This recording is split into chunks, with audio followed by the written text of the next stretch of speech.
투데이 모닝콜입니다. 대선이 3주도 채 남지 않은 시점에서 여론조사에서 가장 높은 지지율을 보이고 있는 민주당 이재명 후보에 대한 테러 우려가 제기되고 있습니다.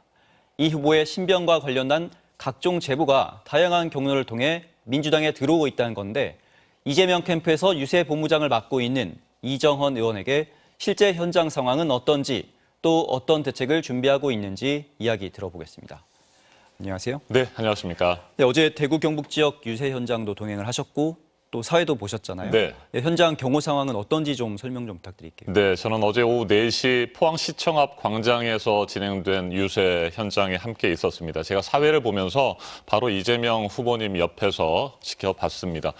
예상했던 것보다도 굉장히 많은 포항 시민들께서 함께 해주셨습니다. 포항시청 앞 광장 그리고 주변에 있던 계단이나 인도를 가득 메우고 연호하고 또 성원하고 지지를 보내주셨습니다. 그런데 역시 말씀하신 대로 경호에 대한 우려가 좀 큰 상태 아니었습니까?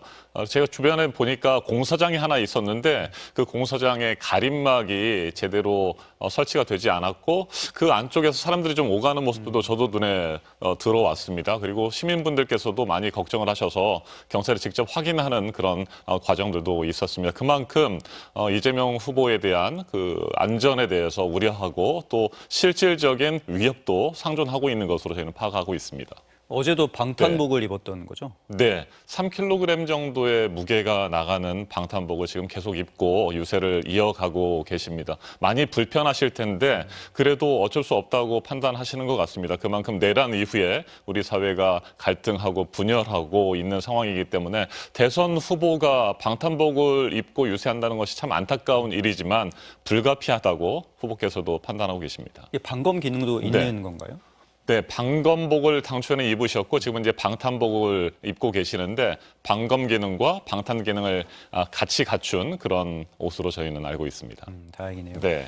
다양한 경로를 통해서 제보가 들어오고 있다고 들었는데요. 심지어 2km 밖에서도 사정거리가 2km나 되는 저격용 총이 밀수됐다는 제보가 네. 있다고 하는데 어떤 내용인가요? 네, 신변 안전을 위협하는 테러가 모의되고 있고 말씀하신 것처럼 소총 또 러시아제 권총이 반입됐다는 그런 얘기들이 있습니다. 굉장히 많은 제보가 들어오고 있습니다. 하나하나 진실을 다 파악할 수는 없겠습니다만 현재 우리 당과 또 관계 당국에서 사실들을 확인하고 있습니다. 분명한 것은 이재명 후보에 대한 테러 위협이 실존한다는 것이고 과거에도 그런 테러가 있었다고 하는 것 아니겠습니까?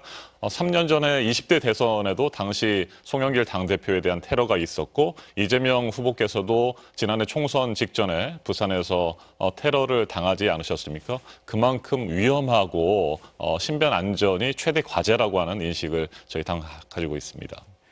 테러 관련해서 네. 경찰이 7건 가까이 지금 수사를 하고 있는 걸로 들었는데요. 어떤 내용들인가요? 네, 테러 모의 그리고 실질적으로 신변 안전을 위협할 수 있는 암살 시도 이런 가능성들에 대한 수사가 진행되고 있습니다.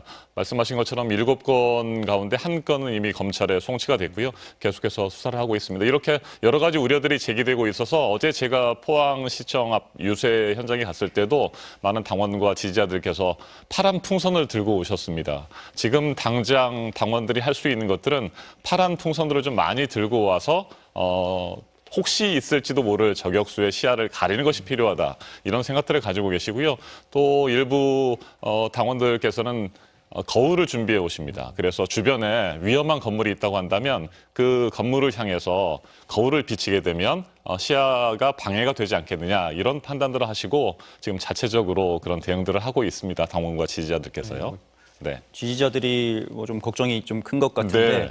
그래서 좀 사면 방탄 유리를 설치해야 되는 것 아니냐 이런 우려까지 좀 나오고 있는데 어떻게 좀 진행되는 게 있나요? 네, 그동안에 적극적으로 당에서 검토 작업을 진행했고요. 제가 오늘 명확하게 말씀드릴 수 있는 것은 최근에 방탄 유리막에 대한 제작이 시작됐습니다. 실제로 네. 제작이 들어간 건가요? 네, 그래서 이제 언제부터 방탄 유리막을 설치하고 또 본격적으로 가동될지에 대해서는 아직 결정되지는 않았습니다만 조만간에 이재명 후보께서 현장에서 유세를 하실 때 방탄 유리막이 설치되고 또 안전이 조금 더 강화된 상태에서 유세가 진행이 될 것으로 보입니다. 근데 이게 네. 미국에서는 좀 나왔던 것 같은데 우리나라에서는 네, 그렇죠. 사실 이렇게 나왔던 적이 있나요? 네, 여러분께서도 그 사진과 영상들을 보셨을 겁니다. 트럼프 대통령이 대선 기간에 피습을 당하고 그 직후에 방탄 유리막이 사면으로 가려진 상태에서 유세를 진행하지 않았습니까? 정확하게 어떤 형태의 방탄 유리막이 될지는 모르겠습니다만 방탄 유리막을 통해서 확실하게 안전은 좀 보장이 될 수 있을 것 같습니다.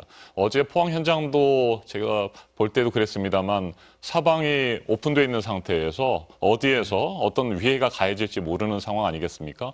트럼프 대통령이 썼던 그런 방탄 유리막과 비슷한 그런 유리막이 제작이 될 것으로 보이는데 현재 경찰에서는 가지고 있는 것이 없어서 새롭게 제작을 하고 있고요. 조만간에 설치될 것으로 보입니다. 네.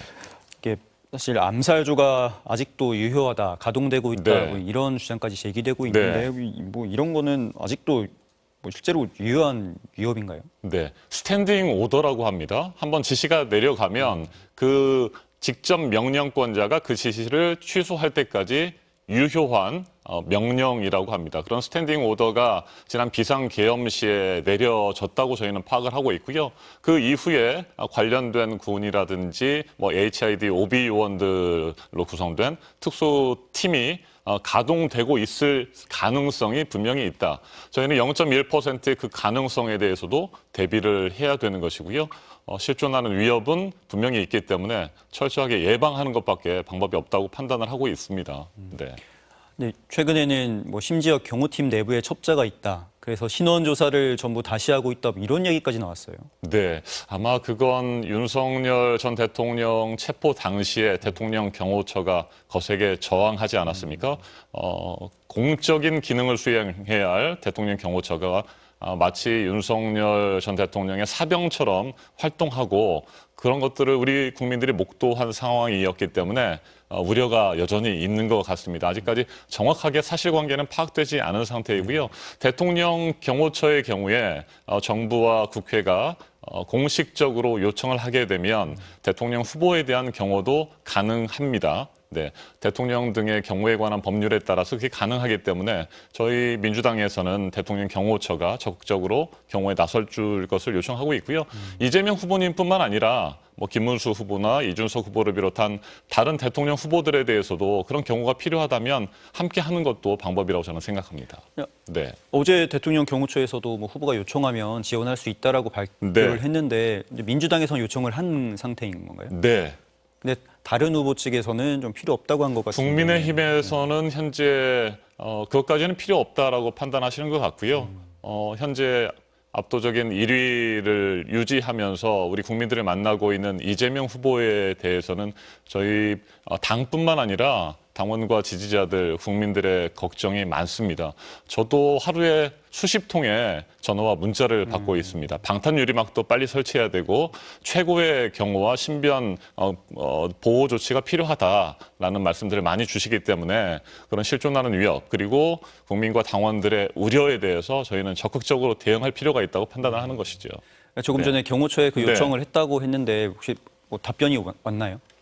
아직 그 부분에 대해서는 결론이 나지는 않은 것 같습니다. 현재까지는 경찰 특공대를 비롯해서 경찰에서 경호에 만전을 기하고 있는 것으로 보이고요. 어제도 많은 경호 요원들 그리고 경찰 특공대에서도 움직이는 모습들이 보이긴 했습니다만 그럼에도 불구하고 국민 속에서 끊임없이 소통하고 함께 목소리를 들으려고 하는 이재명 후보의 경청투가 계속되고 있죠. 오늘도 부산, 창원 등 경남 지역에서 이재명 후보님이 우리 국민들을 만나실 계획입니다. 네.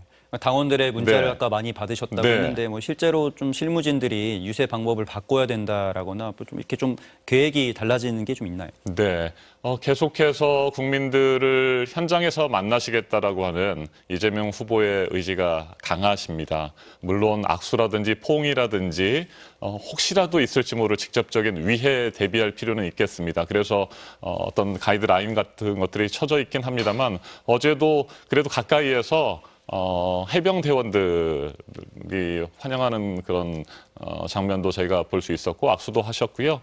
최대한 직접적인 접촉은 피하되 직접적인 현장 유세뿐만 아니라 현재 양방향 소통이 가능한 SNS를 통한 또 그런 방식들, 유튜브를 통한 소통의 방식도 있기 때문에 온라인과 오프라인을 동시에 복합적으로 효율을 높이는 그런 유세 방식들을 저희가 고민하고 있고요.